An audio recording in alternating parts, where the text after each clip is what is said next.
Oui, c'est bon, لقيته madame عايش. Mais aujourd'hui, on va voir la gestion des exceptions. Si tout le monde est là, je peux commencer si vous voulez.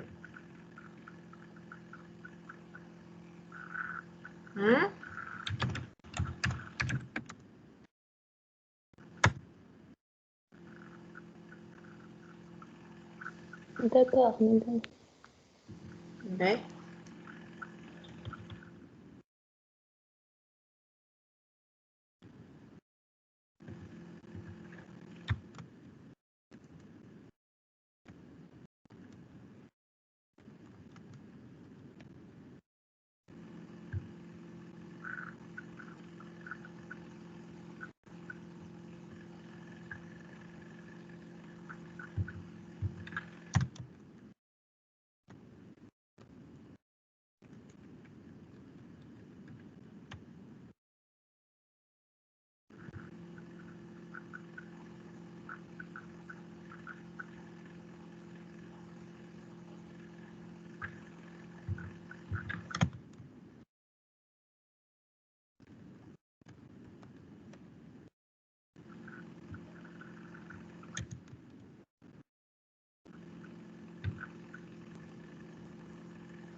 Et est-ce que vous avez une idée sur la gestion des exceptions? حاجة بسيطة على الآخر madame. Try catch, madame. D'accord. Au moins B. وهكا شوية شوية. D'accord, d'accord. Et donc, je vais commencer par partager mon écran là. Donc, c'est notre chapitre 5.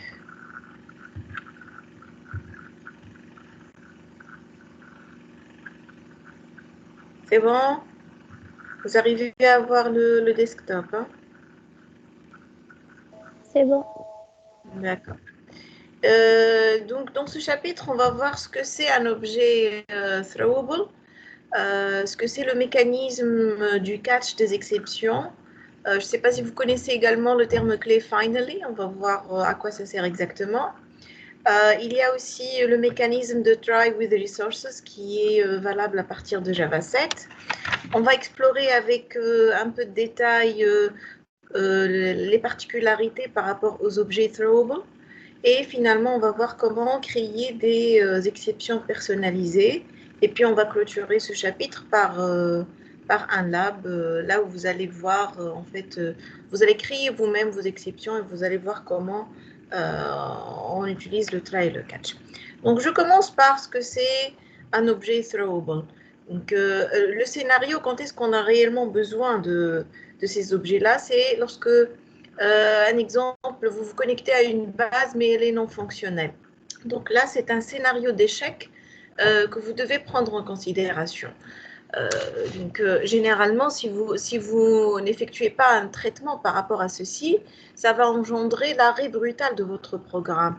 Et dans certains cas même, si vous ne traitez pas un problème, si vous n'anticipez pas un problème bien déterminé, ça va engendrer le blocage même au niveau de la compilation. Donc, on va voir après la différence entre les types d'exceptions, ceux qui engendrent l'arrêt au niveau du runtime et ceux qui engendrent, qui arrêtent même la compilation. Donc, la notion d'objet throwable, c'est un événement qui va interrompre le flux normal d'un programme.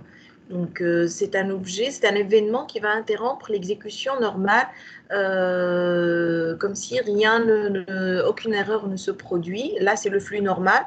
Donc, le throwable, quand est-ce qu'on le voit? Lorsque il y a un fonctionnement qui est anormal qui a été réalisé. Par exemple, on a essayé de diviser par 0, on a essayé de se connecter à une base de données qui n'est pas fonctionnelle, On a essayé d'ouvrir un fichier qui n'existe pas. Donc là, ce sont des situations anormales qui vont engendrer le lancement. Donc, c'est une exception, ce n'est autre qu'un objet, une instance d'une classe. Et ce n'est pas à vous de l'instancier, ça va être le rôle de la JVM, puisque l'instanciation de ce genre d'objet, elle dépend d'une condition. C'est quoi la condition? Je n'instancie cet objet que si un événement anormal, que si l'erreur se produit. Donc, c'est la JVM qui va se charger de l'instanciation de cet objet-là. Donc, Throwable, c'est une classe qui existe dans l'API de Java, particulièrement dans le package java.lang. Et l'action qui, en fait, ce qui se passe, c'est que lorsque une erreur se produit, la JVM va instancier un objet qui hérite forcément de la classe mère ou bien implémente l'interface Throwable. Et ça indique que c'est un événement qui va interrompre l'exécution normale. Ce qui se passe, c'est que cette JVM, elle va en fait lancer cet objet au runtime, et c'est pourquoi on parle de throw. Donc, je vais, disons, lancer carrément cet objet qui va encapsuler ou bien qui a des informations par rapport à cet événement, à cette erreur anormale qui s'est produite, et je vais le lancer, je vais le passer d'une manière brutale à la JVM pour qu'elle l'exploite selon le mécanisme que le développeur a mis en œuvre. Donc, vous voyez ici le schéma que je vous ai mis. Donc, on a un exemple d'un main. J'essaie de, disons, d'accéder à un caractère au niveau de la chaîne de caractères. Et brutalement, il y a eu en fait un problème. Donc, c'est à ce moment-là que la JVM, elle a instancié un objet de la classe String Index Out of Bounds Exception. Donc, un objet de cette classe-là, il a été instancié et une référence vers cet objet a été passée à la JVM pour qu'elle l'exploite. Donc, généralement, le throwable, il contient donc cet objet qu'on vient d'instancier ici, l'instance de String Index Out of Bounds Exception. C'est un objet qui va encapsuler toutes les informations relatives à l'erreur qui s'est produite et que le développeur aurait éventuellement, il en aurait besoin pour résoudre cette problématique-là, pour résoudre cette erreur-là.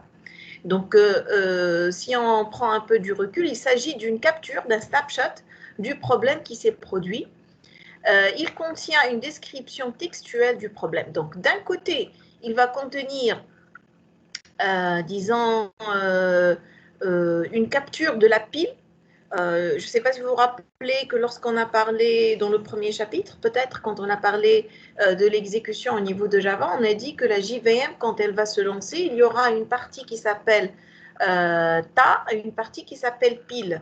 Donc, dans la pile, c'est, disons, un historique de tous les appels, de toutes les invocations des méthodes qui se sont produites dès le début du lancement du main.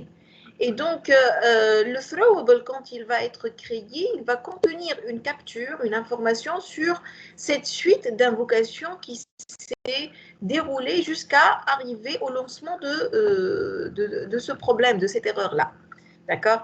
Donc, puisque je vais mettre tout le contenu de la pile au niveau de mon throwable, donc le développeur, lorsqu'il va consulter cette exception, lorsqu'il va consulter cette capture, ce snapshot, il va avoir des informations qui a lancé exactement l'exception, l'erreur, elle s'est produite au niveau de quelle invocation exactement. D'accord? Et éventuellement, en plus en fait de cette trace de la pile, ça va contenir une description textuelle du problème, donc un message qui est human friendly, donc qui peut être exploité d'une manière facile par un utilisateur. Et donc, disons le développeur, lorsque l'exception va se produire, il a accès à cette capture, il a accès à cet objet throwable, il peut l'exploiter, il peut voir la trace de la pile, il peut voir la description textuelle du problème pour le comprendre et pour pouvoir y remédier éventuellement afin de, disons, de détourner, de contourner ce problème-là. Donc, généralement, on ne travaille pas directement avec la classe throwable, mais c'est plutôt avec les classes phi qui sont java.lang.error et java.lang.exception. C'est pourquoi, donc vous voyez dans le, disons, vous êtes habitué à voir des exceptions et pas des throwables. Mais les exceptions, ce sont en fait des instances d'une classe phi de la classe mère qui est la classe throwable. Est-ce que c'est clair jusqu'ici, s'il vous plaît? Vous voyez le partage, c'est bon? Vous m'écoutez? Oui, madame. D'accord. Si vous m'excusez juste un petit instant.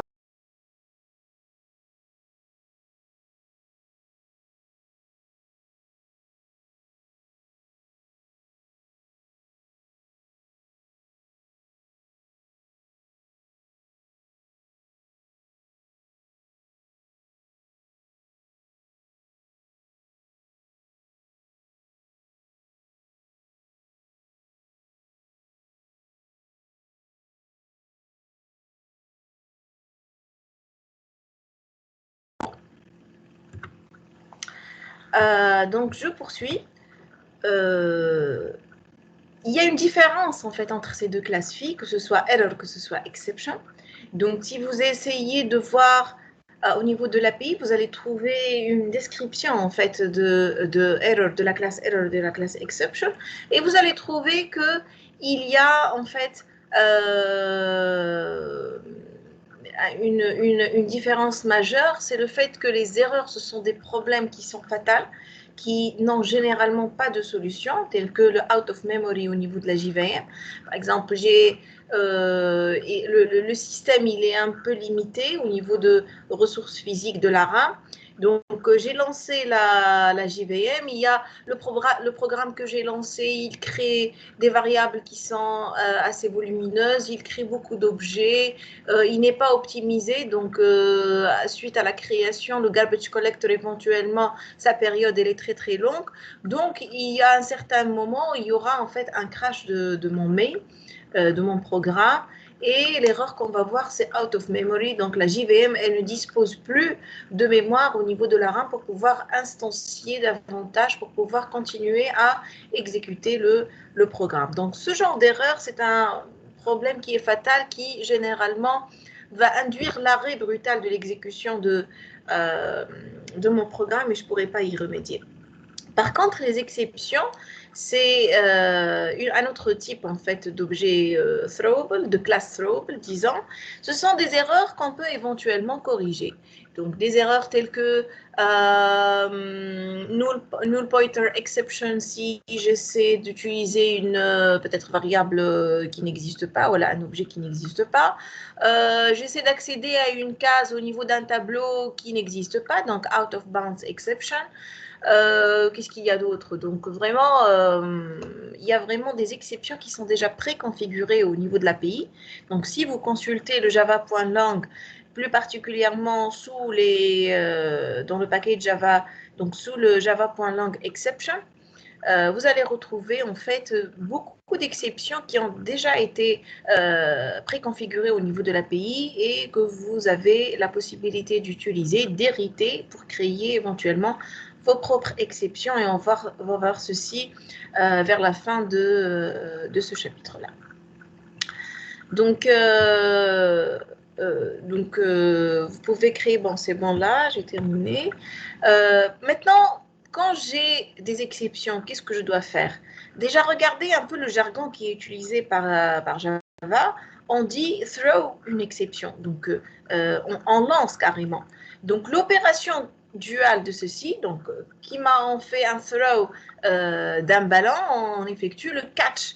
Donc, s'il y a eu un lancement d'une exception, eh bien, je dois en fait, disons, tenir cette exception, je dois la catcher, je dois l'envelopper disons, l'envelopper dans un paquet try-catch afin de pouvoir y remédier. C'est pourquoi on parle du terme catch. Donc, c'est l'opération duale de l'opération throw.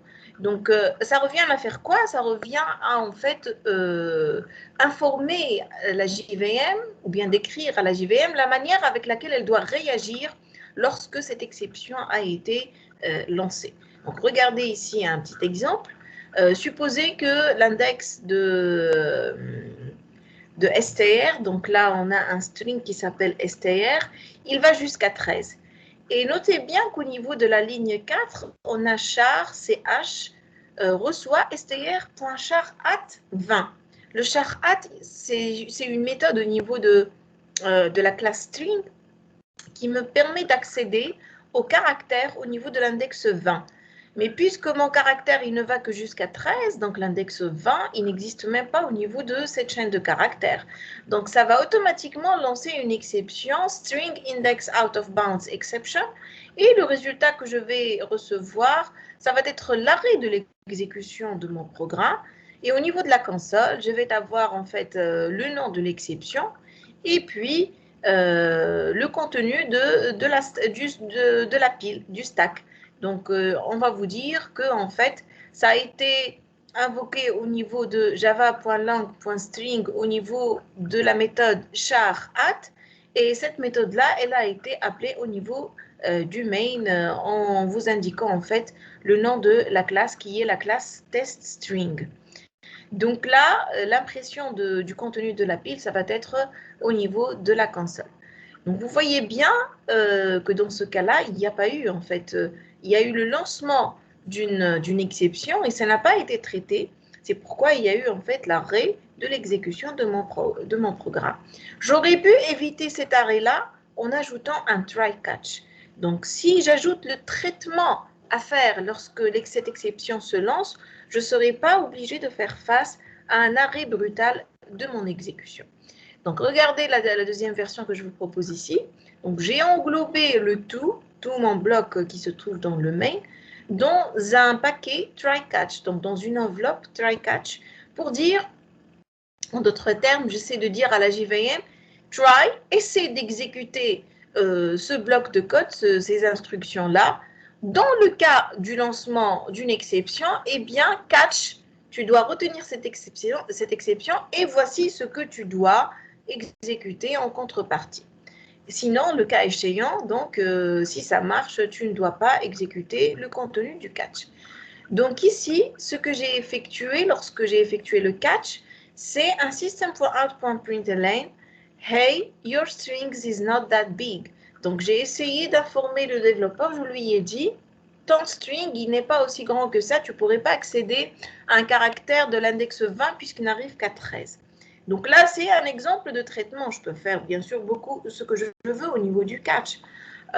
Il se peut que je peux affecter une autre chaîne de caractères qui est plus grande. Donc, bon, vous imaginez, donc selon le cahier de charge, vous allez mettre au niveau du catch le traitement que vous voulez pour remédier à cette exception-là.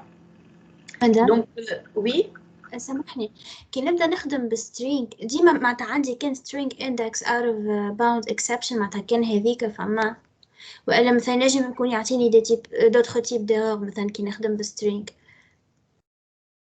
Quand tu vas travailler avec le string, tu vas invoquer char@. Je vous ai dit, généralement, lorsque je suis en train de programmer, qu'est-ce que je dois avoir d'ouvert en parallèle? l'API اما جست Mon حابين API.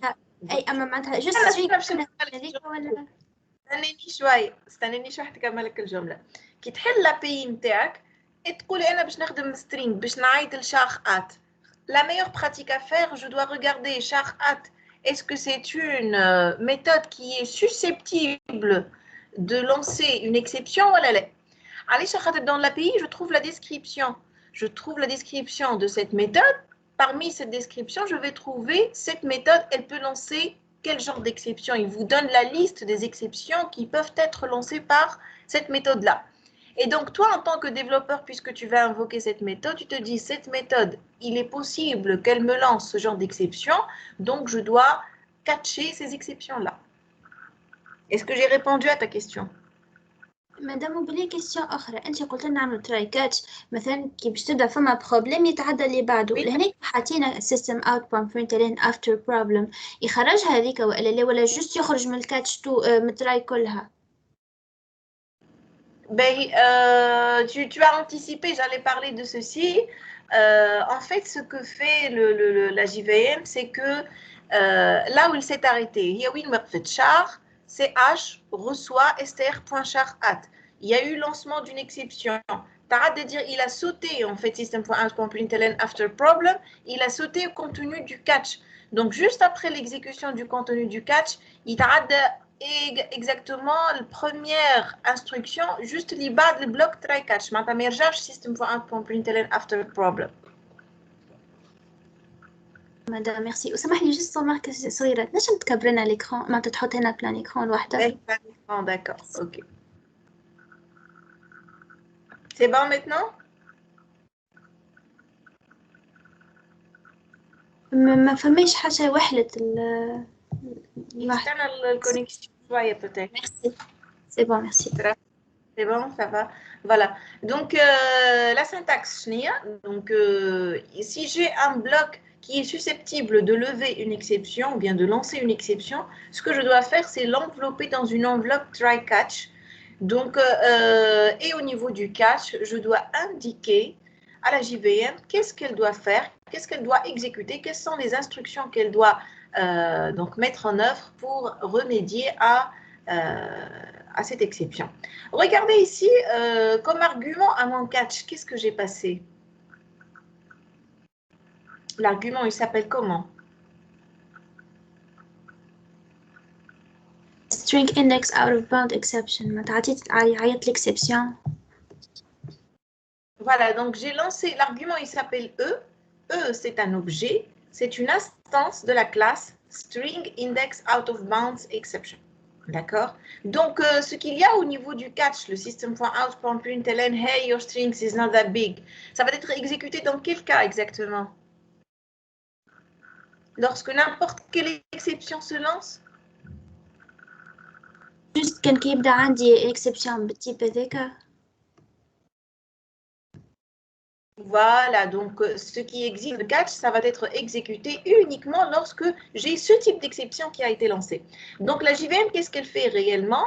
Elle est en train d'exécuter ce qu'il y a dans le try. Il y a en fait une exception qui a été levée. Lorsqu'une exception est levée, ce qui se passe, c'est que la JVM, elle instancie un objet qui est relatif à cette exception-là. D'accord? Et la JVM, elle va tester. Est-ce qu'il y a des catchs qui sont relatifs à ce genre d'exception? Donc, elle va commencer à tester avec un ordre, le premier catch, tu vois, il traite quel genre d'exception. Si ce n'est pas le cas, elle passe au deuxième catch, troisième catch, etc., jusqu'à retrouver un catch qui traite ce genre d'exception. Le cas échéant, si elle ne trouve aucun catch qui traite ce genre d'exception, eh bien, je suis obligée d'avoir toujours recours à l'arrêt brutal de mon programme. Donc là, implicitement, je vous ai dit que je peux prévoir le traitement de plusieurs types d'exceptions. D'accord? Donc, au niveau de mon programme, je peux avoir autant de catch que de problèmes à traiter. Je connais que les instructions au niveau du try, elles peuvent lancer, je ne sais pas, 5 types d'exceptions. Enfin, un system.out.println, elle peut lancer une exception de type A. char_add peut lancer une exception de type B. Ou, bon, je suppose que j'ai une autre instruction qui peut lancer une autre exception de type C. Et bien après, je peux avoir 3 blocs catch. Un premier bloc pour traiter les exceptions de type A, un deuxième bloc pour traiter les exceptions de type B, un troisième bloc pour traiter les exceptions de type ABC. Le troisième, c'est le C. Donc, autant de catch que de problèmes à traiter. Et je peux avoir des traitements différents. Par exemple, dans le premier catch, je peux avoir un affichage d'un message. Dans le deuxième catch, je dis à l'absence peut-être d'un fichier ou d'une variable. Le troisième catch, je peux, je ne sais pas, envoyer un email, voilà, bon, n'importe quel. Hein. Donc, on peut prévoir ce qu'on veut au niveau de mes catchs et les traitements peuvent être différents. Notez bien que le polymorphisme marche. Ça veut dire quoi selon vous?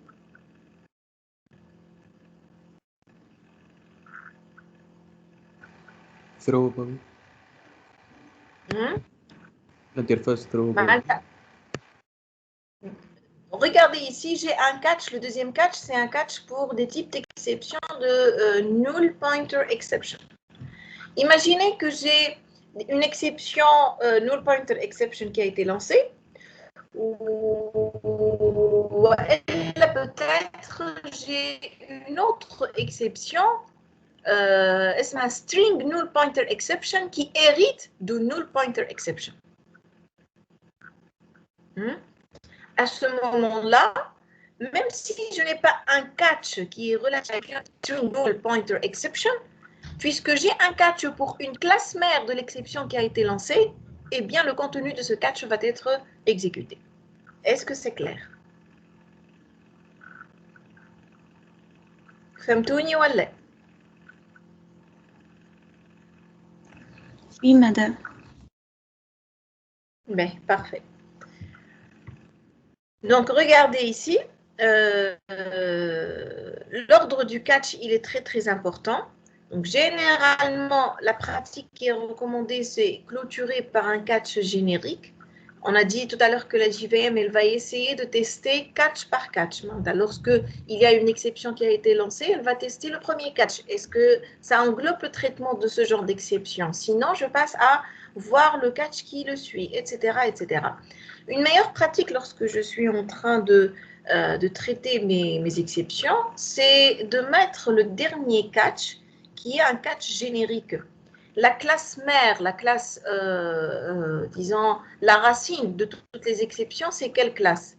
C'est la classe exception, oui ou non? Donc, éventuellement, si je mets un dernier catch qui est un catch qui va traiter le genre d'exception exception, n'importe quelle exception qui va être levée, et si je ne trouve pas un catch plus spécifique dans le niveau plus haut, je suis sûre que je vais entrer dans ce catch-là. Est-ce que vous avez saisi? Ceci, c'est également grâce au polymorphisme. Donc, lorsque j'ajoute un catch générique à la fin, et quand on dit catch générique, c'est un catch qui traite les exceptions de classe exception, je suis sûre que tout type d'exception qui va être lancée va être catché, car exception, c'est la classe mère de toutes les exceptions. Est-ce que c'est clair ou non?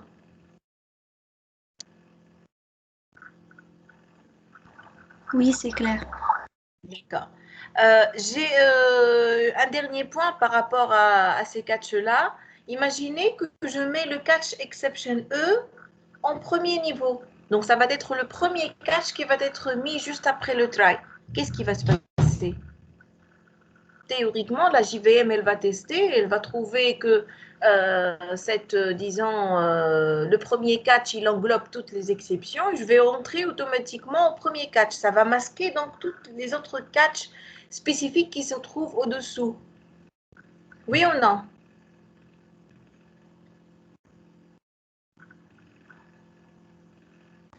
Oui. Eh bien, heureusement que notre compilateur, il est vigilant, donc il va nous alerter. Et au niveau de la compilation, lorsqu'il trouve un catch générique qui est suivi par des catchs spécifiques, il va vous dire, il va vous alerter en fait, il va vous dire que vous devez inverser cet ordre.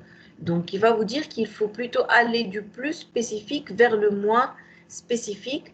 Et déjà, ce qu'il va vous, disons, au moment de la compilation, ce qu'il va vous afficher, c'est il va vous dire exception java.lang.string index out of bounds exception has been already caught. Donc, ça va vous dire que ça a été déjà traité. Et là, vous allez voir, ah oui, effectivement, moi, j'ai mis le générique avant le spécifique. C'est pourquoi il a été déjà traité. Donc, vous allez inverser cet ordre pour pouvoir bénéficier des spécifications de vos catchs avant de passer au catch générique. J'espère que c'est clair. Hein?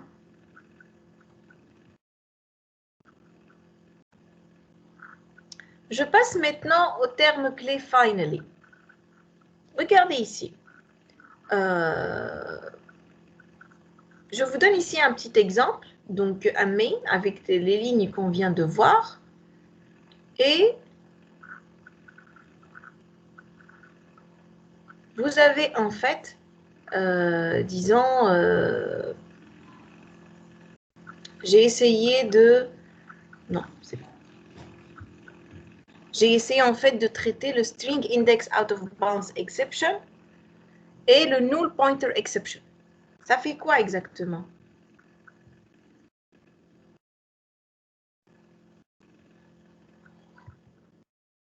Hmm?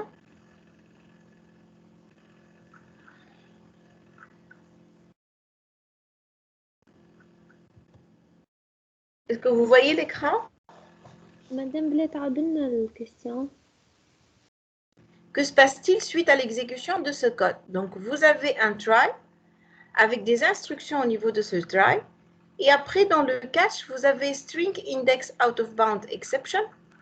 Et vous avez également un tiré le null pointer exception. Donc, qu'est-ce qui se passe réellement? باش يشوف ان هي من لي بروبليم اللي باش يصير. D'accord. Et il va l'exécuter, oui ou non? Donc, normalement, on a dit que la JVM, elle va, disons, essayer de voir quel catch, en fait,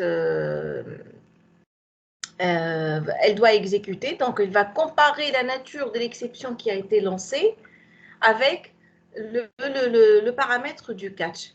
Et elle va choisir le catch adéquat qu'elle va exécuter. Ici, on a un seul catch qui traite deux cas, le string index out of bounds exception ou null pointer exception. D'accord? Et si une en fait de ces deux exceptions est lancée, il y aura l'exécution du contenu de ce catch et puis après ça va sortir. Oui ou non? Donc juste après la terminaison des catchs, je dois reprendre à partir de la première instruction, juste après le bloc try. Je ne retourne pas au system.out.println after problem comme je t'ai dit tout à l'heure. Oui ou non?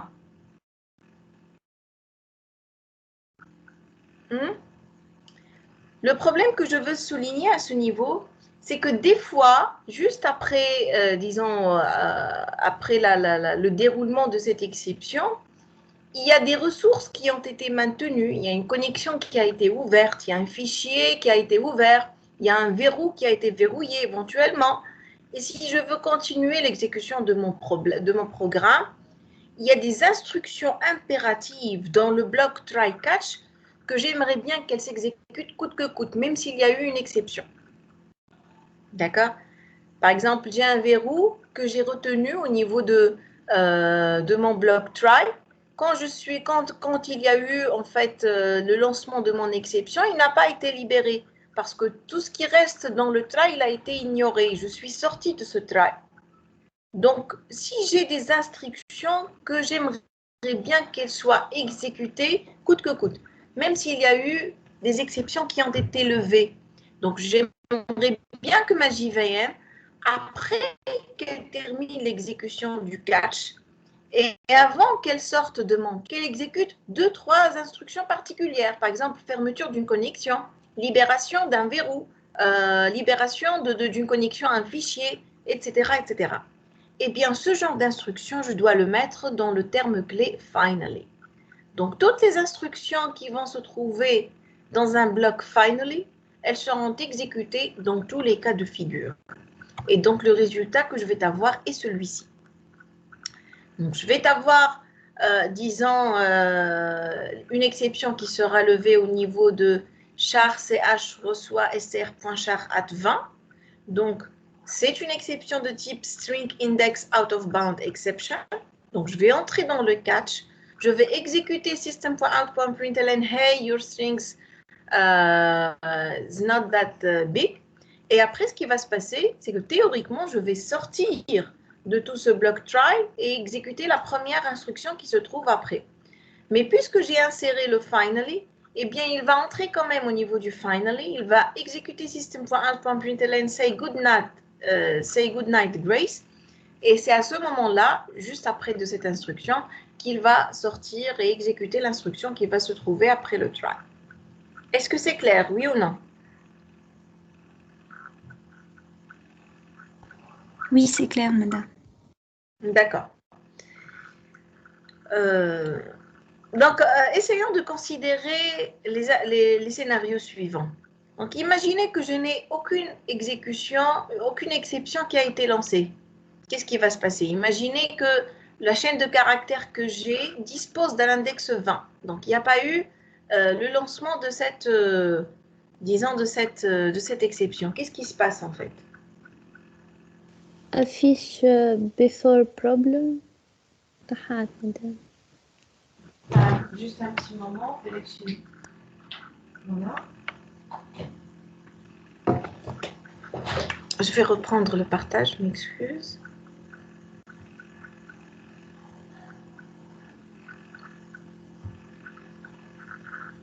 Ça va, ça a repris?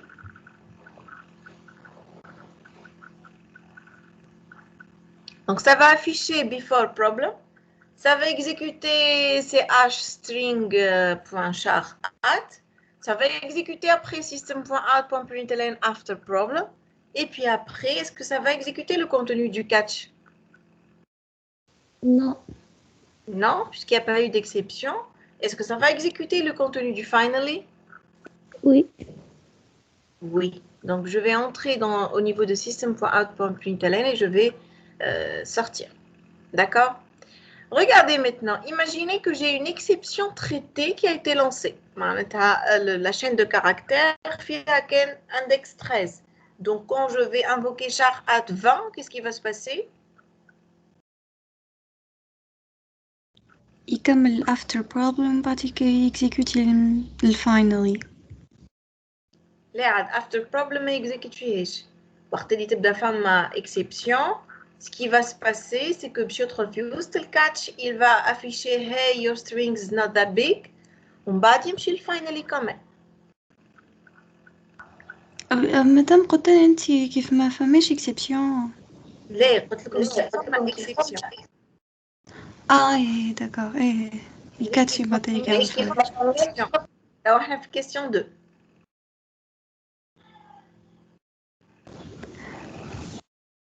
والكيستيون 3 imaginez مثلا في le system.out.println before problem فما exception qui a été levée, exception n'importe laquelle, مثلا exception, الكلاس نتاعها exception, qu'est-ce qui se passe?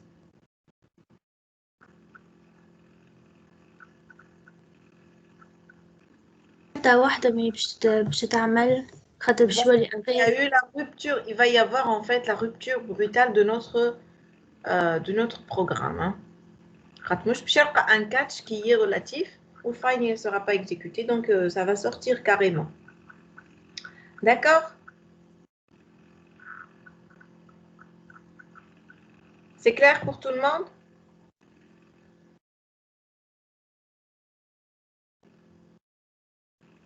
Mais regardez ici, donc toujours relatif par rapport à ce terme clé finally.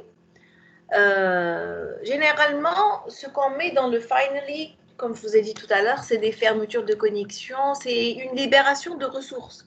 Donc, généralement, c'est ce qu'on fait. Ou bien je libère la base de données, je libère un fichier, je libère un verrou, etc. etc. Je libère peut-être une connexion à un socket, donc ça dépend en fait. Mais si on essaie de voir ce genre d'invocation, ce genre d'instruction, lui-même, il est susceptible de lancer des exceptions. Donc, par exemple, connection.close d'une connexion à une base de données, elle-même, lorsque je vais l'invoquer, je dois l'envelopper dans un try-catch parce qu'elle est susceptible de lancer une exception de type SQL exception. D'accord? Donc là, je vais aboutir à un exemple comme celui qui est affiché ici. Donc, je vais avoir un try-catch et puis dans le finally, un autre try-catch. OK? Et c'est pas vraiment très, disons, compréhensible par rapport aux développeurs. Donc, je vais aller à des imbrications de try-catch à l'infini. Heureusement qu'à partir de Java 7, on parle de try with resources. Donc, c'est comme si j'ai effectué un try en lui passant une ressource. Donc, la JVM, elle va faire l'opération de fermeture ou bien de libération de cette ressource sans avoir besoin de le mentionner dans un bloc finally. Donc, comment je vais en fait effectuer ceci? Regardez ici la syntaxe. Premièrement, il faut que cette ressource, cette connexion implémente l'interface java.lang.autoclosable. Donc là, je suppose que si vous visitez déjà l'API de la classe connection, essayez de vérifier si elle implémente l'interface java.lang.autoclosable. D'accord? C'est pourquoi il a été possible en fait de passer toute cette instruction, le fait d'ouvrir la connexion, comme paramètre au niveau du try. Si je fais ceci, eh bien après la fermeture, dans le cas d'une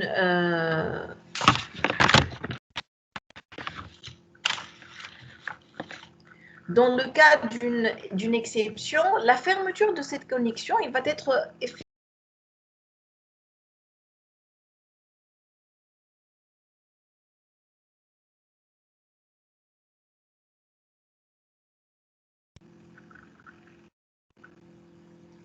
Est-ce que vous m'écoutez? C'est bon?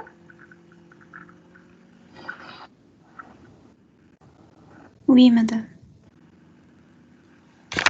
D'accord.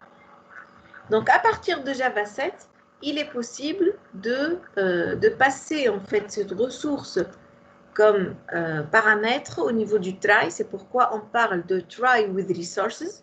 Donc, je passe cette connexion, le fait d'obtenir en fait cette connexion, toute cette instruction, je vais la mettre entre parenthèses au niveau du try pour lui dire que cette connexion, dans le cas où il y a une exception à l'intérieur de ce try-là, eh bien, elle doit être fermée d'une manière automatiquement par la JVM, comme si je l'avais mise dans un finally à ce niveau-là. D'accord? Est-ce que c'est clair?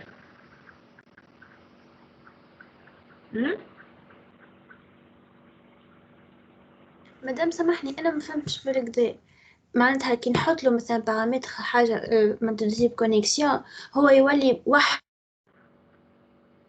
نعمل عليها تراي ما تقولش عليها تراي تقولش عليها تحطت في finally close connection. تقولش عليك حطيت finally وحطيت close collection متاع الكونيكسيون هذيك في الفاينلي. معناتها بعد ما يستعملها يسكرها هكا. هو مش باش يستعملها. علاش؟ احنا قلنا وقتاش يعمل cette fermeture automatique, quand est-ce qu'elle va s'exécuter? Lorsqu'il y aura une exception. معناتها أنا مثلا عديت شفت connection con reçoit driver manager.get connection, toute cette instruction, je l'ai passée en paramètre entre guillemets au niveau du try.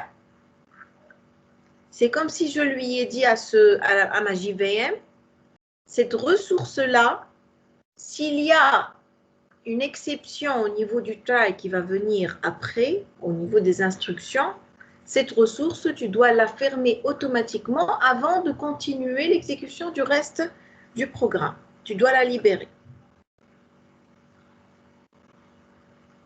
Bien sûr, je ne peux mettre comme paramètre à ce niveau, au niveau du try, que des classes qui implémentent l'interface java.lang.autoclosable. Clair ou non? D'accord, madame, merci. دام Oui. معناتها هذا اللي كنت تورينا فيه في كا متاع يكون بروجرام مكونكتي مع باز دونية ولا حاجة. Voilà, programme connecté مع base ولا مكونكتي مع fichier ولا مكونكتي على socket ولا. D'accord? المهم, il faut vérifier que cette connexion, elle implémente l'interface java.lang.autoclosable. واضح. ميرسي. مادام يخي في الجافا تنجم تكتب كود اس كيو ال خاطر حط لي كومونتير مور اس كيو ال كود. اي تنجم تكتب une requête معناتها تحطها في ان ستيتمنت ومن بعد تعمل execute statement ولا حاجه هكا. تستحق تمبورتي حاجه باش تكتب الكود اس كيو ال. فما لو باكيج نتاع سيكوال. داكوغ. باهي. C'est clair jusqu'ici, c'est bon?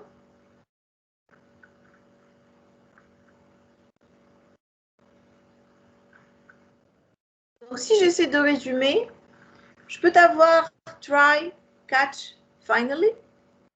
Donc, un bloc try. En cas d'exception, il exécute ce qu'il y a dans le catch, puis exécute ce qu'il y a dans le finally, puis continue. Try, catch. À ce moment-là, j'ai un bloc try. S'il y a une exception, il exécute ce qu'il y a dans le catch, puis sort de ce try et exécute le reste. Je peux avoir un try finally. Donc, j'ai un try. Il rencontre, disons, une exception. Elle n'est pas traitée. Il passe à exécuter le finally. D'accord? Mais je ne peux jamais trouver un try tout seul. Sans catch ni finally, là, ça ne se trouve jamais. D'accord? مدام سمح كيفاش try finally على مش قلنا يلقى exception معناتها باش يوقف البروغرام الكل معناتها موش يمشي الفاينلي معناتها شنو بيوتيليزي S'il ne trouve pas d'exception, إذا كان ما يلقاش exception يعمل التراي ويكزيكوتي الفاينلي ومن بعد يتعدى اللي بعده. من شنو اليوتيليتي نتاعها ما كنت نجم نحط كل شيء في تراي وكهو ولا نحيها جنب. أنا نعطي فيكم في اللي كان يقبلهم الكومبيلاتور. اوكي ميرسي اوكي. D'accord. مدام أي. معناها فما اكسبسيون فماش كاتش تكزيكوتي كوميم الفاينلي زادا كيفاش؟ كيف تبدا فما تراي ما فماش كاتش ما هو البروغرام يوقف اما وقتاش يكزيكوتي على الفاينلي. إذا كان فما اكسبسيون هو باش يخرج. إذا كان ما فماش اكسبسيون يكمل الفاينلي ويكمل يتعدى اللي بعدها. d'accord merci. Ben, the exception object. Cet objet, c'est l'argument à passer à un catch. On va parler en fait de, je ne sais pas si vous avez remarqué, شفتوا مثلا هنا catch SQL exception E. On va parler de ce E là, de cet objet exception là. C'est un objet throwable. D'accord? Donc on va parler avec un peu plus de détails de cet objet là. Donc c'est un objet qui est l'argument à passer à un catch. Il contient la trace de ce qui s'est passé. Donc, je vous ai dit tout à l'heure qu'il va contenir la trace de la pile. Il va contenir un message textuel. Donc, c'est pratiquement une capture de l'erreur qui s'est produite au niveau de ma JVM.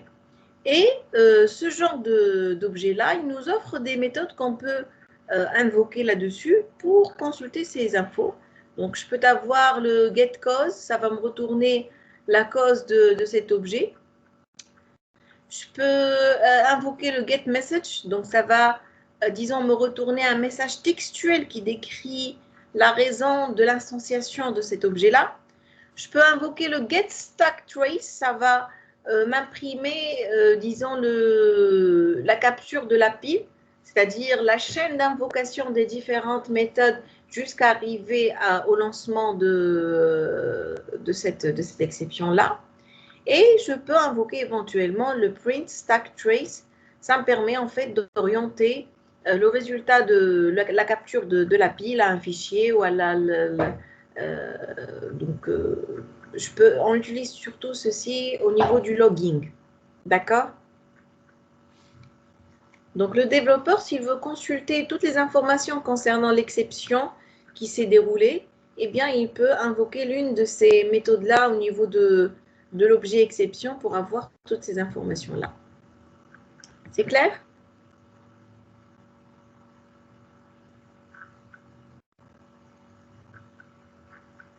Oui, madame.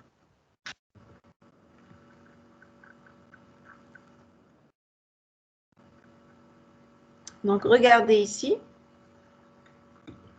L'exemple que je partage juste un petit moment.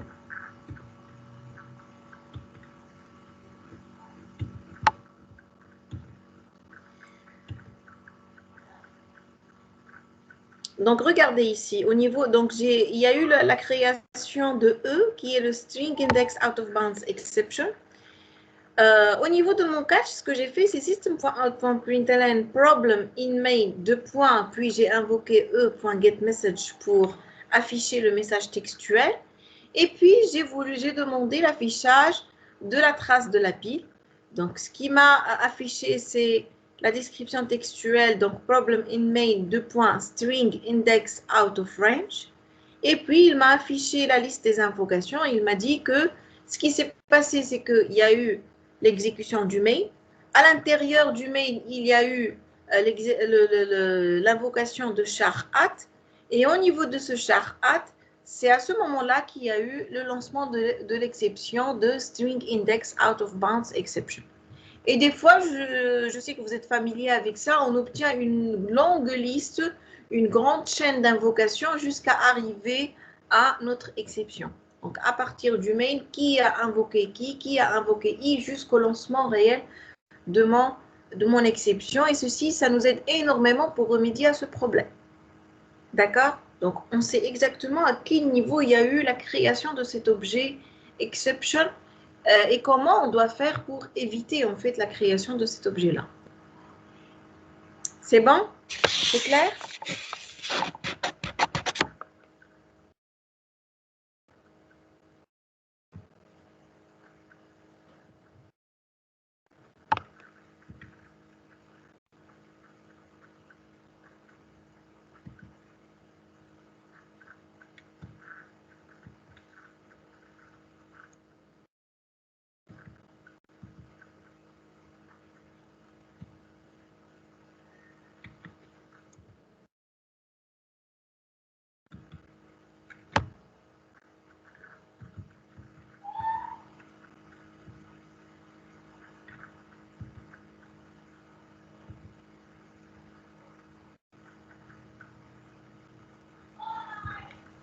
Je vais passer maintenant à vous parler de ce que nous appelons checked et unchecked exceptions. Regardez ici. Notre arborescence, regardez l'hiérarchie. On avait dit tout à l'heure que généralement, on n'utilise pas directement la classe java.lang.throwable. Donc, il y a un héritage de classe phi, java.lang.error et java.lang.exception. Donc, ce que nous utilisons généralement, c'est java.lang.exception qui sont les erreurs auxquelles on peut remédier. Et même ces exceptions-là, elles ont des classes phi. Donc, il y a java.lang.runtime et les autres, le reste des exceptions. Donc, tout ce qui est java.lang.runtime, ce sont des exceptions qu'on n'est pas obligé de traiter. Donc, si éventuellement je vais invoquer une méthode qui est susceptible de lancer une exception de type java.lang.runtime ou n'importe quelle classe phi, eh bien, je ne suis pas obligée de englober cette invocation dans un bloc try-catch. Par contre, toutes les autres exceptions qui n'héritent pas de java.lang.runtime, je suis obligée en tant que développeur de les traiter. Donc, je suis obligée de fournir un try-catch pour ce genre d'exception. C'est pourquoi, si on essaie d'exécuter, par exemple, ici, regardez, qu'est-ce que j'ai invoqué? J'ai invoqué OpenHTTP Connection au niveau de mon mail. Et la méthode OpenHTTP Connection, qu'est-ce qu'elle fait? Elle crée un nouvel URL. Un nouvel URL en lui passant une chaîne de caractères. Donc, l'instanciation d'un nouvel URL, théoriquement, là, si vous regardez votre programme, est-ce qu'il y a des erreurs à ce niveau-là?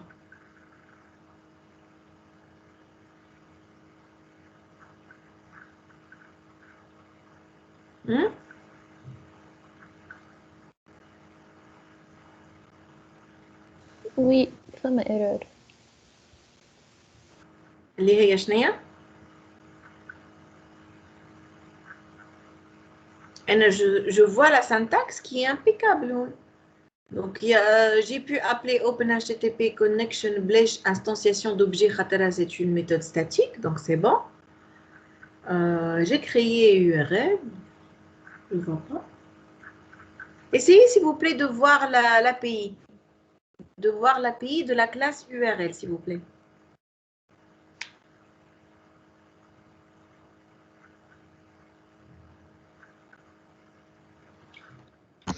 فما possibilité ما نجم ما يلقاش اليو ار ال هذاك يكون غلط معناها هذيك الاكسبسيون ممكن انا bon je vais ouvrir l'API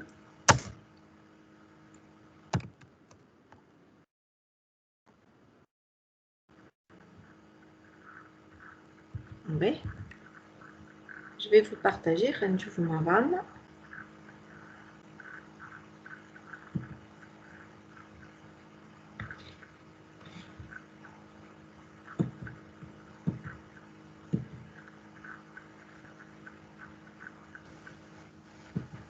فما بارامتر ناقص ولا حكاية؟ Non. Et tu fais l'API.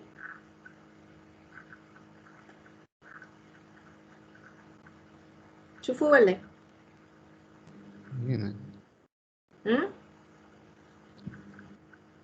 Oui. Ben, donc on a la classe URL اللي هي موجودة في java.net اللي هي موجودة donc في package java.net. Je vais descendre dessous. ونشوف les constructeurs.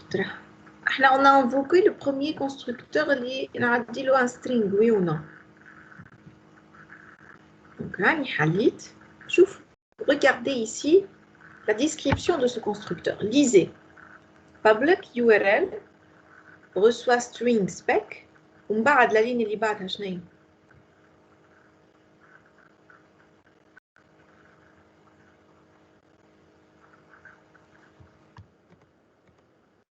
راني عملت لكم زوم.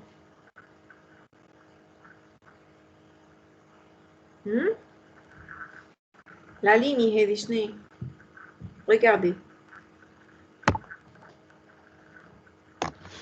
throws malformed URL exception. Exception. Ça veut dire quoi quand on l'API quand on vous dit throws malformed URL exception? Ça veut dire quoi exactement? معناه URL مش صحيح. معناتها le constructeur URL, si je l'appelle, il est possible, moi je suis sûr, il est possible qu'il me lance ce genre d'exception. Il y a malformed URL exception. D'accord?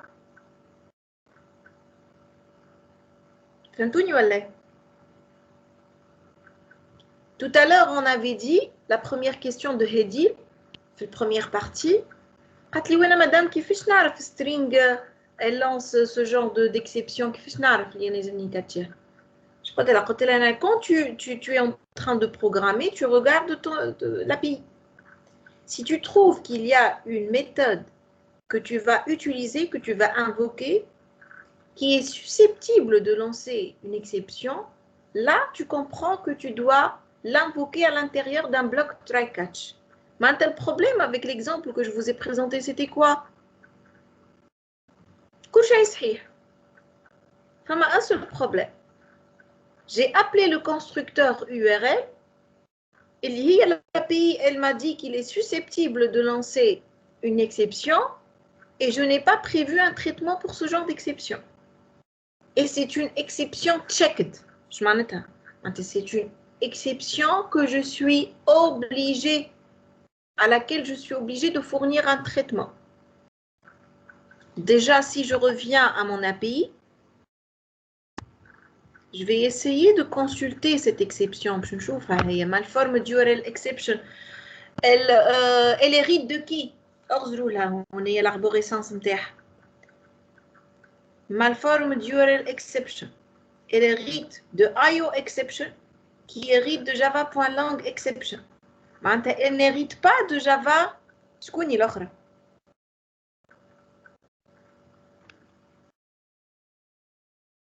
تتفكروش الأخرى في l'arborescence qui est unchecked اللي أنا مانيش obligée باش نشوف. Error. Mais elle n'hérite pas de java.lang.runtime. فهمتوا؟ مادامني ما لقيتش dans son arborescence les parents نتاعها java.lang.runtime, je comprends que c'est une exception checked. Je suis obligée de l'englober في try catch. إذا كان لقيت في les parents نتاعها runtime, c'est bon, unchecked تتعدى الكمبيلاتور ما نعملهاش try catch ويتعدى. خلينا نشوفوا un exemple de في l'API واحدة اللي hérite من runtime. مثلا اللي شفناها من بكريكا وتعديت. string out of bounds. شو اسمها هي؟ string index out of bounds, je pense.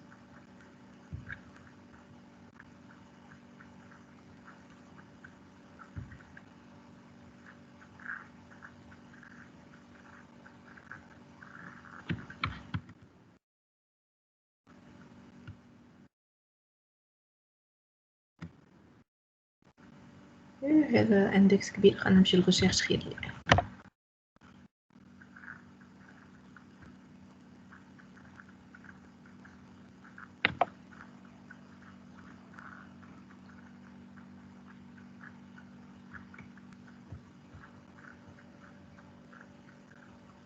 st donc اسمها string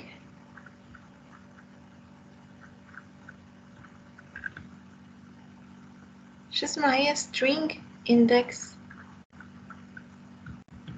out of bounds ولا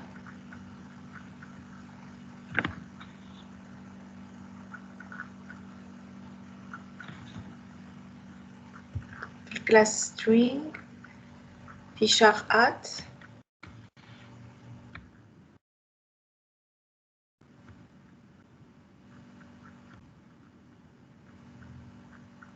قاعدين تشوفوا معايا في الابي ولا لا؟ Oui, madame.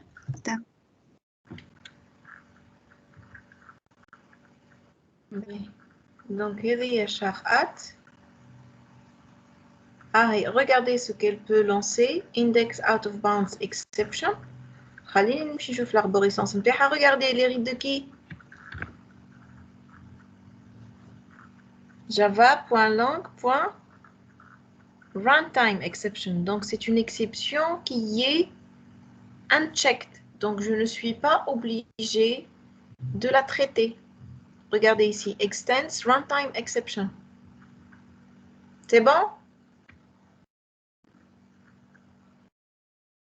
Vous avez saisi ولا لا الفرق بين checked و unchecked exceptions? Mais je suppose que oui, vous avez saisi. Donc finalement, pour résoudre à ce problème, qu'est-ce que je dois fournir? يلزمني؟ Hein? catch, try catch. Voilà, donc si je vais invoquer le constructeur URL, je suis obligée de l'englober dans une enveloppe try-catch. Et c'est ce que j'ai fait ici. Donc, Hatito fait une enveloppe try-catch. Et ça a marché. Donc, l'exécution chat. Donc, quelle est la première solution? Regardez ma deuxième solution. Lisez un peu cette solution. Qu'est-ce que vous avez saisi à partir de cette solution?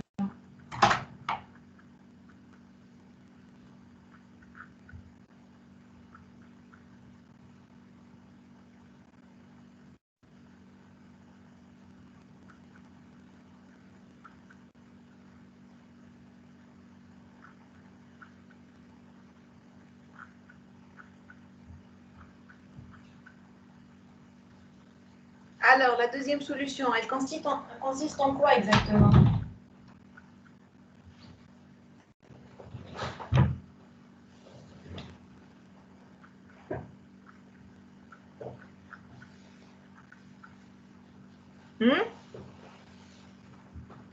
On a effectué ce qu'on appelle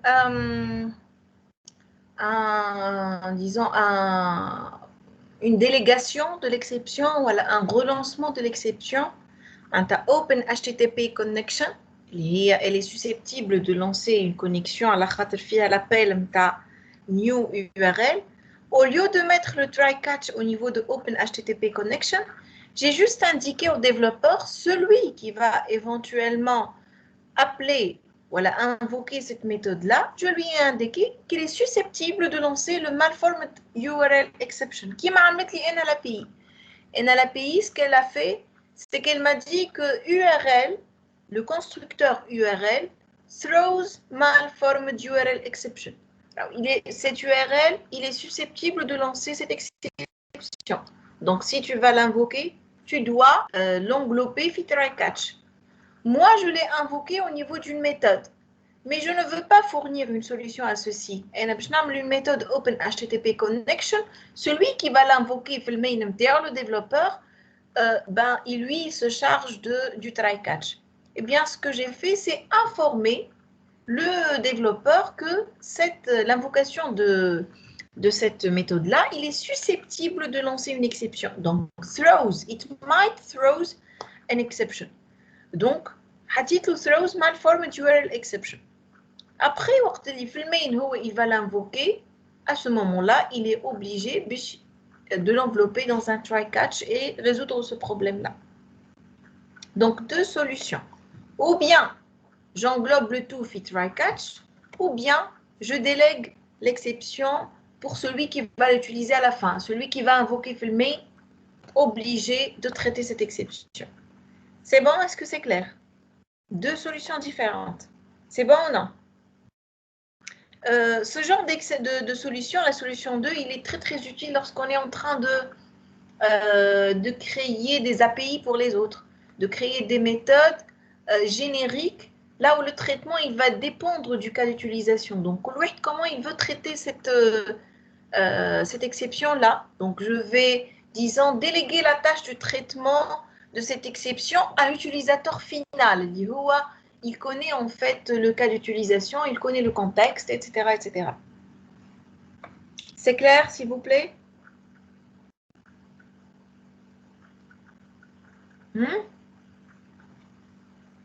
انت نجم ترجع لنا لحظة للسوليسيون الأولى.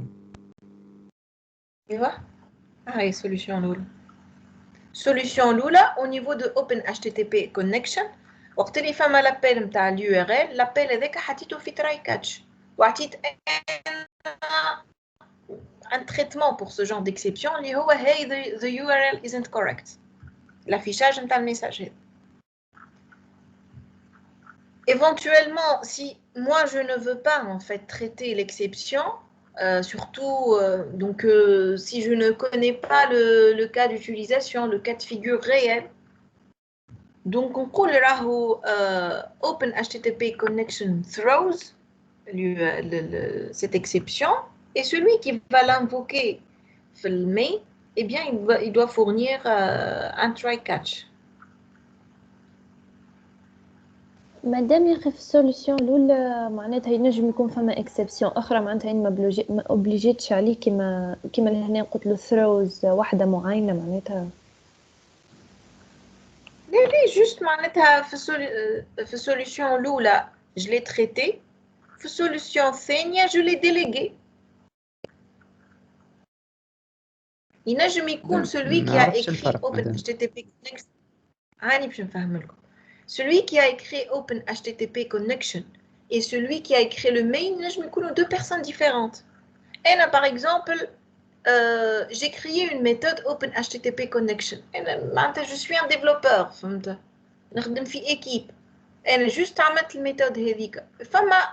Une autre personne في l'équipe نتاعي, elle va l'invoquer في الميل نتاعها ولا في n'importe. فهمت؟ Donc moi je suis l'utilisateur final, نعرف le contexte الكل ونعرف l'URL اللي تعدى لي اللي هو http://3wintertech.com etc etc. Je fournis en fait la solution, نعمل catch. Mais si moi je vais uniquement développer la méthode ou déjà regarder comment je l'ai développée d'une manière générique, نعرف اللي هي تقبل URL وكهو de type string. وفما واحد اخر في l'équipe نتاعي هو il va l'invoquer réellement et quand il va l'invoquer c'est lui qui va lui passer en fait le string. Donc moi en tant que développeur j'ai implémenté OpenHTTP connection في وسط عيط للconstructeur URL mais ما نعرفش l'utilisateur final quand il va l'invoquer qu'est-ce qu'il va lui passer en tant que paramètre. Donc là je dois fournir une définition générique. Donc, le traitement, les BGC fait try catch, j'en ai aucune idée de ce que je dois y mettre. D'accord? À ce moment-là, je ne vais pas mettre ceci dans un try catch, mais je vais déléguer. Comment je vais déléguer le traitement de cette exception? Eh bien, je dois mentionner la signature de la méthode throws malformed URL exception. Donc, l'utilisateur final qui va l'invoquer, c'est à lui de faire le try catch. فهمت ولا لا؟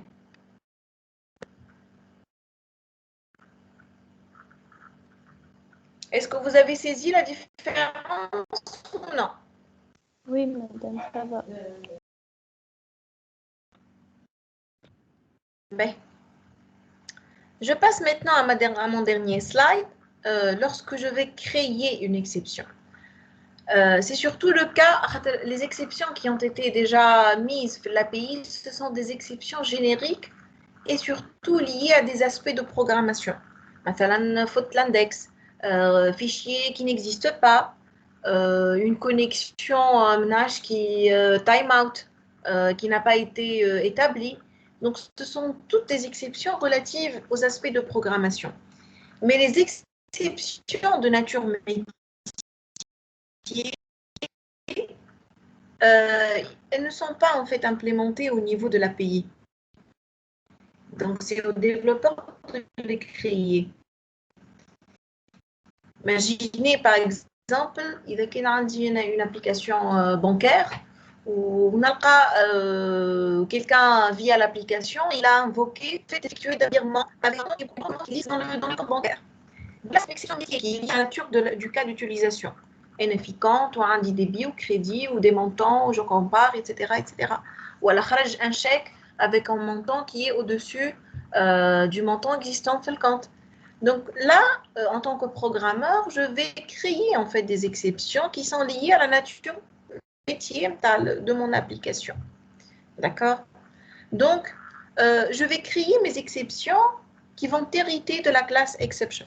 Et j'ai le choix, une exception checked ou unchecked.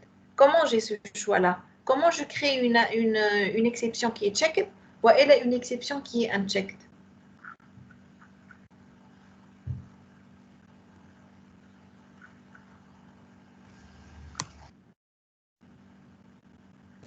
implement runtime ترشنين كي Voilà, donc إذا كان elle est en runtime exception راهي unchecked وإذا كان elle est en les exceptions classiques راهي elle est checked معناتها elle doit être traitée par un try catch.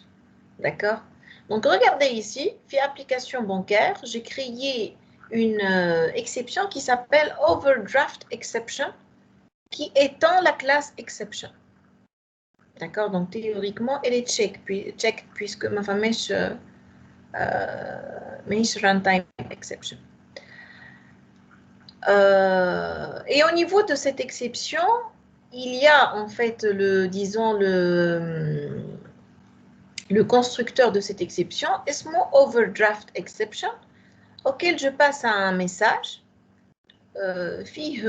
N'importe quel message que j'aimerais bien utiliser pour instancier une exception qui traduit un dépassement au niveau du crédit du compte bancaire. D'accord? Rouge en d'autres termes. Donc, regardez ici. Si j'ai une withdraw, là, c'est pour soustraire. Je vais un virement. Voilà, je vais soustraire à partir du montant qui existe dans mon compte. Donc, j'ai une méthode qui s'appelle withdraw, à laquelle je vais passer un montant bien déterminé. Je vais mentionner que cette méthode-là, elle est susceptible de lancer une exception. Donc, signature de cette méthode-là, je vais mettre throws overdraft exception. Donc, n'importe qui va invoquer le withdraw, il est obligé de la mettre au niveau de overdraft exception, c'est une exception checked. Withdraw, c'est une méthode susceptible de lancer cette exception. Un manque dans certains cas de figure, dans certains cas d'invocation, il est possible qu'elle lance ce genre d'exception. Donc, celui qui va invoquer withdraw, شنو يسمو يعمل؟ يحطها في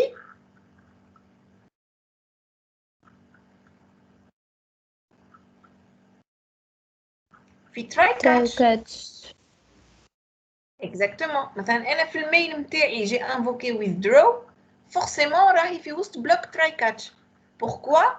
Parce que dans la signature de withdraw, عندي throws overdraft exception. Maintenant, quand est-ce que réellement elle va lancer? Pas sûrement. Donc, le fait de lancer cette exception, il n'est pas sûr à 100%. Il y a des cas de figure. À l'intérieur de withdraw, l'implémentation, une longue liste d'instructions à faire, entre autres, si balance moins amount inférieur à 0, donc je comprends les rouge à ce moment-là, throw new overdraft exception, ou le message insufficient funds. Les fonds, ils sont insuffisants. D'accord? Pour lancer une exception, c'est d'une manière automatique. À ce niveau-là, il est quel le cas de figure? Balance moins amount inférieur à 0, le montant que je vais soustraire à partir de mon compte, il est supérieur au contenu, au fond dans les comptes, automatiquement, la JVM, ce qu'elle va faire, throw new overdraft exception, elle va instancier une exception de la classe overdraft exception avec le message insufficient funds et elle va le passer à la JVM. D'accord? Clair ou la? Donc, je vais juste la syntaxe. En bas de lab, vous allez comprendre comment vous allez exploiter ceci. Est-ce que c'est clair ou non? مادام معناتها throws نحطها معناتها الاسم نتاع الميثود اللي هو مش ميثود سامحني signature signature وثرو نحطها معناتها في وين باش نعيط للميثود معناتها وين باش تصير ليغور Voilà, oui, c'est l'erreur. Je vois l'événement, je n'ai la condition qui va réellement instancier l'erreur édique, qui va lancer cette erreur-là. ونحطها كان في وسط if معناها Ça dépend, انت والواحد نتاعك. بون باش تستي على كونديسيون جينيرالمون باش تبقى if. خاطر هو اذا كان ما تحطيش في if باش يولي ديما chaque moment que tu vas appeler le withdraw باش يعمل throw. ديما باش ينفوكي. ديما باش يلانسي exception. انت ما تحبيش tout le temps elle s'invoque l'exception. Tu veux qu'elle soit invoquée dans des cas particuliers. Donc تعمل if ولا تعمل case ولا تعرف donc des يلزم فما des branchements conditionnels المهم. فما une condition, selon cette condition فما lancement ولا لا. d'accord madame ولهنيك باش مثلا Juste حبيت je vous montre معناها côté linguistique anglais شنو الفرق. Throws هي c'est une description باش يقول لك راهو c'est une méthode a method that throws an exception. و throw اللي داخل c'est un ordre. D'accord? تقولش عليك جيت في l'instruction قلت لها throw new overdraft exception. Lance l'exception à ce moment-là. Donc, elle est signature, c'est une description, a method that throws overdraft exception. Il est possible qu'elle lance cette exception. Ou les fios, l'instruction, c'est un ordre, c'est quelque chose d'impératif. Throw new overdraft exception. Lance maintenant l'exception. D'accord?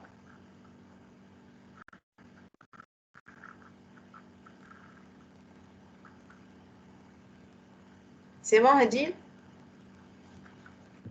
oui d'accord madame روعة مش هذيك روعة سامحني. باهي. Mais là, donc c'est bon avec notre chapitre. Je vais vous le soumettre dans le fichier. Je vais vous dire comme c'est le lab de cette semaine. Donc, Raline, je commence par charger le cours.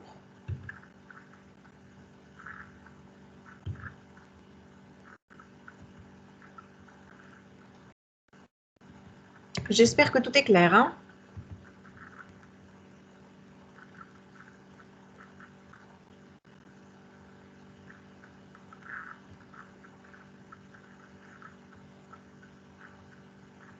Donc voilà, le cours il est déjà chargé.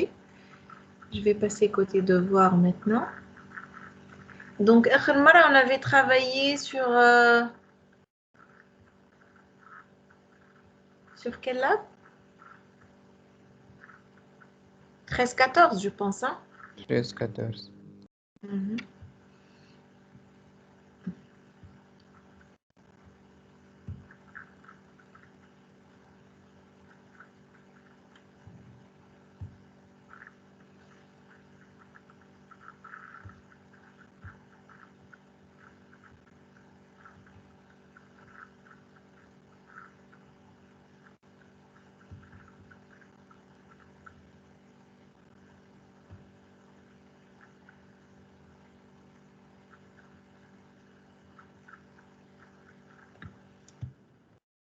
دونك المرة هذه 14-15.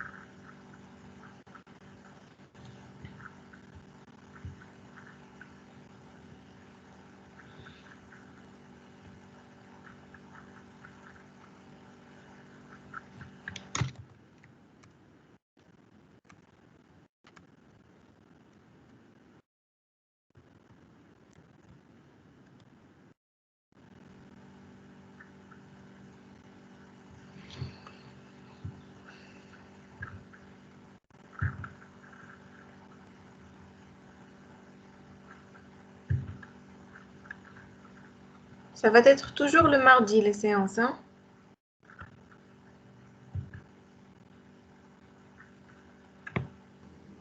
Oui, madame, juste وقتها exception. Ben. Donc voilà, c'est bon, hein, c'est Normal. soumis. Un cabinet de Teams en tout cas. Donc vous pouvez commencer à travailler vos labs et je suis là en cas de problème.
الو مدام Oui, c'est elle. راهو اللاب 14 خدمناه المرة اللي فاتت على الريز عاودتي حطيتيهولنا في الاساينمنت. Ah ben, نبني نصلحها. نخدمو كان كوليكسيون معناتها. لا استناني نعاود نحط لو بون لاب دقيقة واحدة. أنا غلطت.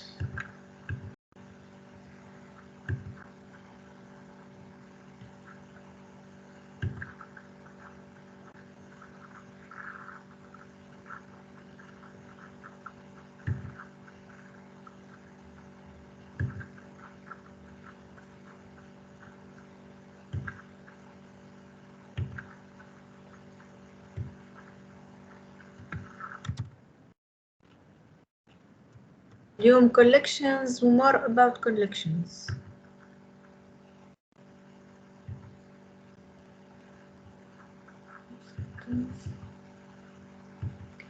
Voilà. ويقعد exceptions ومن بعد نمشيو للثريد.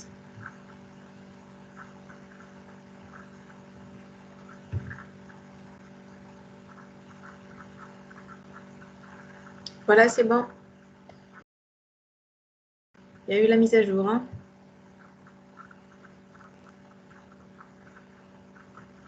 Et je vais télécharger la liste des présents. On est obligé de la soumettre.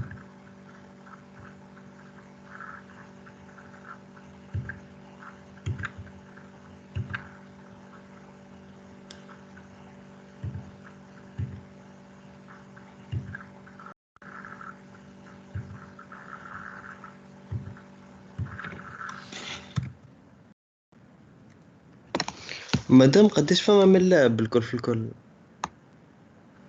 احنا وين نخلطوا الاخر العام. مازال لاب نتاع اكسبشن ومازال لاب نتاع ثريدز ومازال لاب نتاع جرافيك. هذوما 3 سور ومن بعد selon l'évolution نزيدو شي base de données. Donc ça on va voir.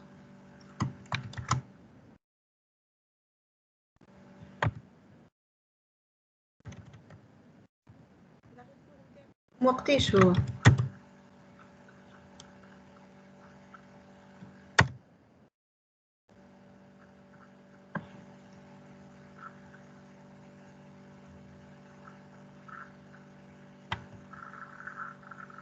مادام قلت انا باش نحكي معاهم باش نشوف اسكو كل واحد دوار وحده ولا كيفاه.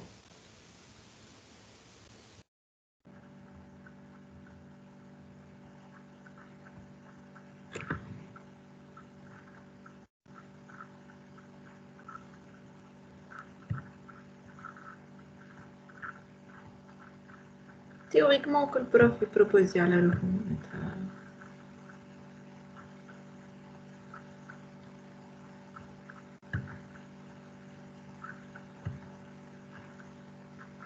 On verra en tout cas, c'est encore tôt.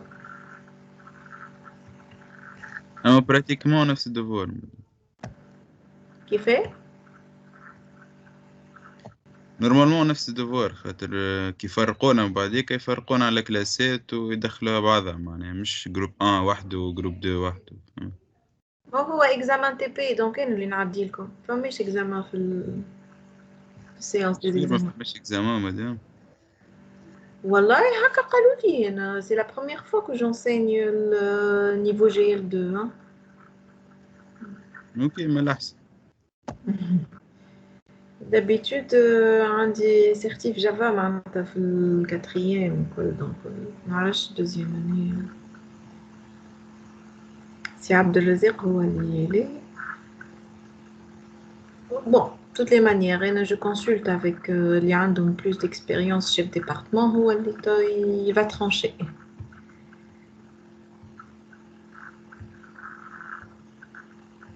Ce que je sais, c'est que DS m'a pas mis, donc théoriquement, حتى l'examen كيف كيف.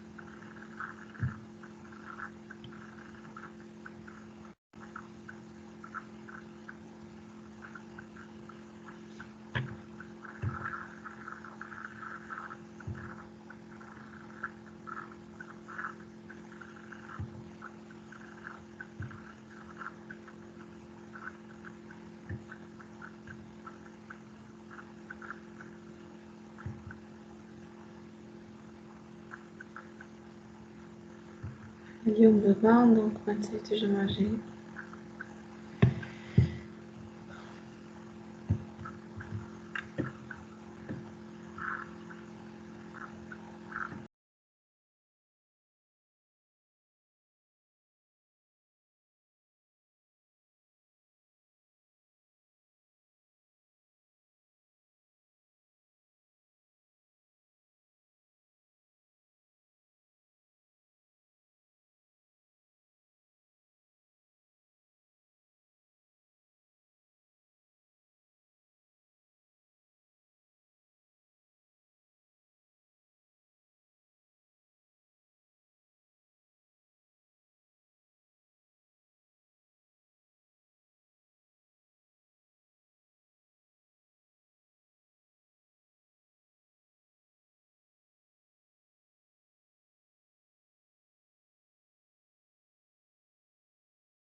مدام Oui, c'est là. يا اخي وينو هذاك الفايل شو اسمه goods.txt اللي يحكي عليه مش موجود، ما لقيتوش انا معناتها توكا. ما بعثوش في اللي لاب بلوز انسيان. ما عرفتش يعني منهم خاطر انا العاده اللابس نصبهم كل معناتها على البي سي، ما لقيتش فيهم في اللوشت. Sinon, je vais mettre à jour كيف العادة. خاطر ابارامون كي البوان زيب انا ما لقيتش معناتها هكا الفورمات. Juste un petit instant.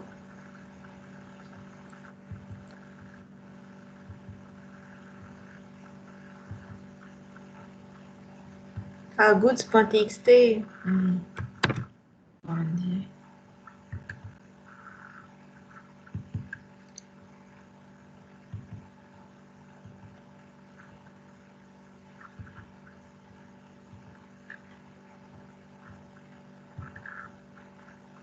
Je vais l'ajouter au lab. Hein.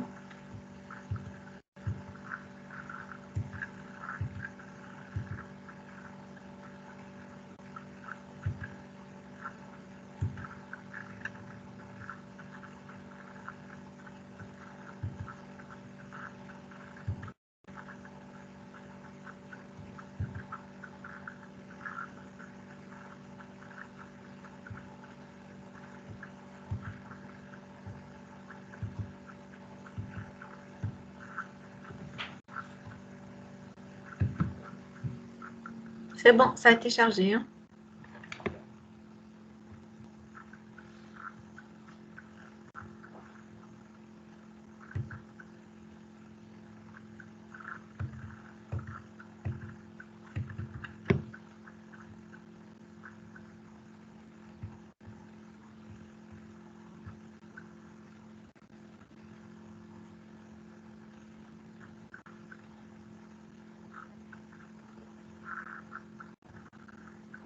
C'est bon?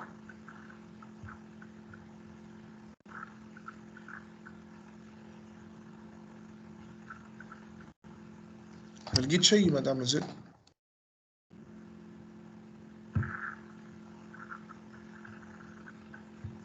خليه يخلط عاد ياسر.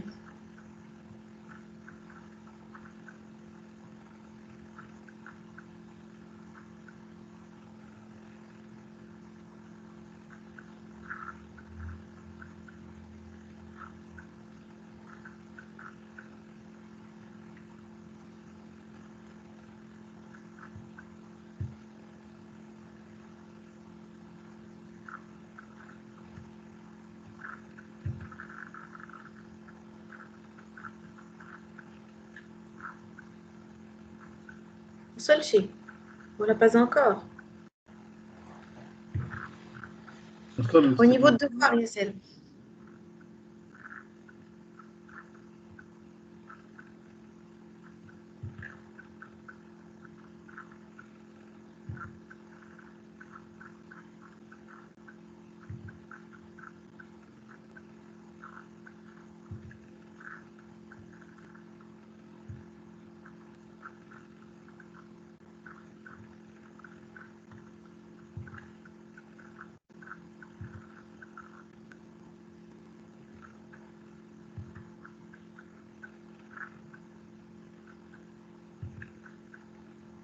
C'est bon?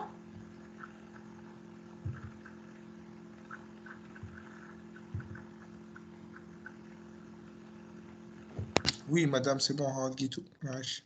Oui.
Madame,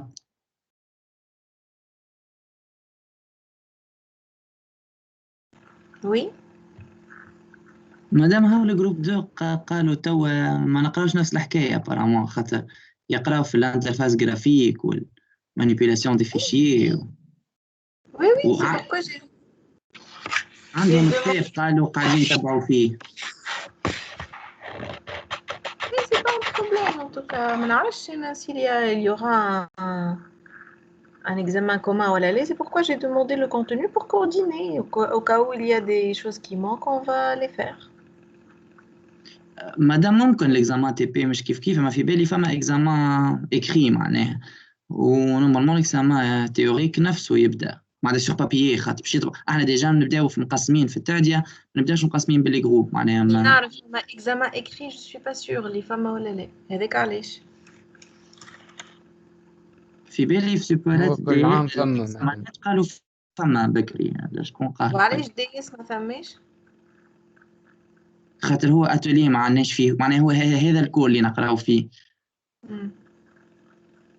Mais en tout cas, ce que je demande maintenant, c'est d'avoir le contenu du cours de l'autre groupe pour coordonner. Ouais, de mon côté, je coordonne avec le monsieur Jemien et si jamais il me répond, bien sûr.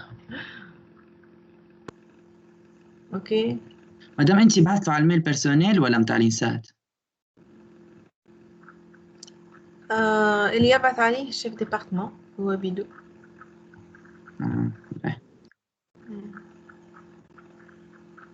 Mais je vais voir, peut-être que mes chefs, je vais réitérer.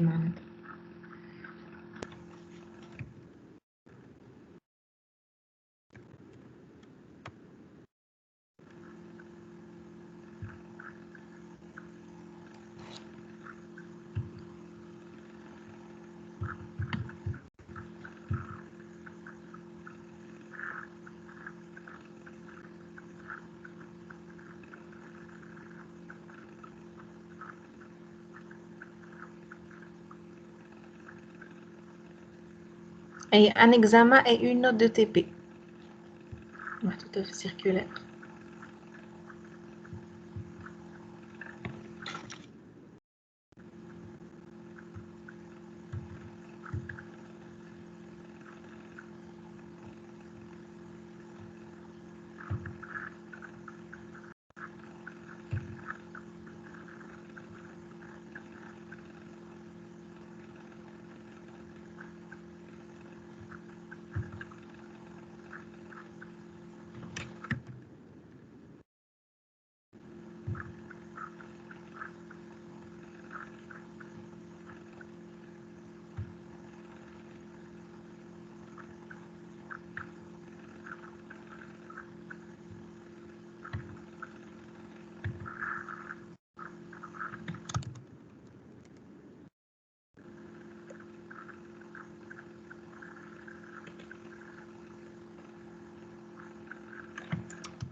مادام كالعادة نخدموا لي كونت روندو والجمعة الجاية للسيونس.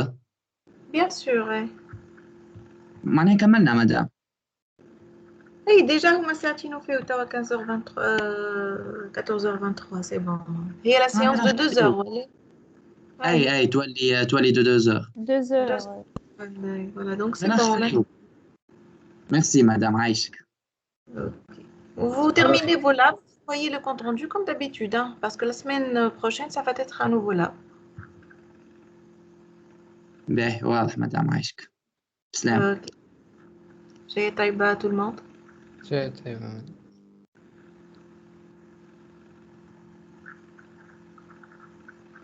هاي شيء طيبة مدام وبسلام هاي. Emma.